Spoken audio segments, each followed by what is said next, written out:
জাতীয় বার্ন ইনস্টিটিউটে চিকিৎসাধীনদের মধ্যে ৮ জনের অবস্থা গুরুতর এবং ১৩ জনের অবস্থা আশঙ্কাজনক। যে বিষয়টি জানাচ্ছিলাম, সেখানে আছেন সহকর্মী সৌরভ বাপ্পা, সরাসরি যুক্ত হচ্ছেন তিনি আমাদের সাথে। সৌরভ বাপ্পা, এই মুহূর্তে কি তথ্য রয়েছে জানাবেন আমাদের।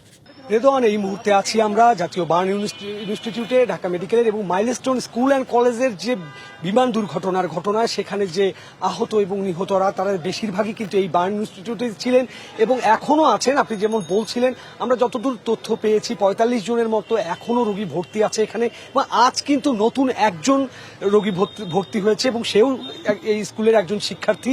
এবং সেই সাথে এখানে যারা ভর্তি আছেন তাদের মধ্যে বেশিরভাগই কিন্তু শিশু এবং যারা সেই স্কুল এবং কলেজের শিক্ষার্থী ছিলেন এবং এখনও তারা এখানে ভর্তি আছেন। এবং এদের মধ্যে অনেকের অবস্থাই কিন্তু গুরুতর, কারণ এদের অনেকেরই শ্বাসনালী পুড়ে গেছে, কারো ৭০ থেকে ৮০% পর্যন্ত পুড়ে গেছে শ্বাসনালী, যার ফলে পুরো বিষয়টা যেটা দাঁড়িয়েছে তারা কিন্তু এখনো আশঙ্কা মুক্ত নন এবং তারা ঝুঁকির মধ্যেই আছেন, এটা তো বলাই যায়। এবং সেই মুহূর্তে আমরা যতদূর জানি, আসার খবর যেটি বলতে পারি আমরা যেটা দেখতে পেয়েছি যে আজকে কিন্তু সিঙ্গাপুর থেকে আসা যে চিকিৎসা প্রতিনিধি দল, তারা কিন্তু ইতিমধ্যেই ঢাকা মেডিকেল কলেজ হাসপাতালের যে চিকিৎসকরা আছেন, বার্ন ইনস্টিটিউটের যে চিকিৎসকরা আছেন, তাদের সাথে কিন্তু তারা সমন্বয় করে কাজ শুরু করে দিয়েছেন।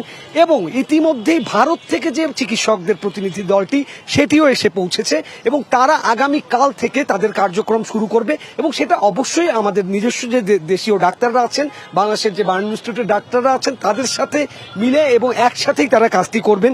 এবং সবকিছু মিলে যা বলা যাচ্ছে, এই মুহূর্তে কিন্তু আমরা দেখতে পাচ্ছি সেনা সদস্য এবং পুলিশদের একটা বড় অংশ এখানে আছে এবং তারা কিন্তু এখানে যেমন গেটে তারা দায়িত্ব পালন করছে, সেই সাথে তারা কিন্তু আশেপাশেও আছে, দায়িত্ব পালন করছে। কিন্তু আমরা জানি যে গত কয়েকদিন ধরে এই দুর্ঘটনার পর থেকেই কিন্তু আমরা দেখেছি যে এই বার্ন ইউনিটের সামনে একটি ভয়াবহ বিশৃঙ্খল পরিস্থিতি তৈরি হয়েছিল। মানুষের ভিড়ে এবং রাজনৈতিক নেতাকর্মী থেকে শুরু করে সাধারণ মানুষ সবাই এখানে ভিড় করছিলেন, যার ফলে চিকিৎসা কার্যক্রম ব্যাহত হচ্ছিল।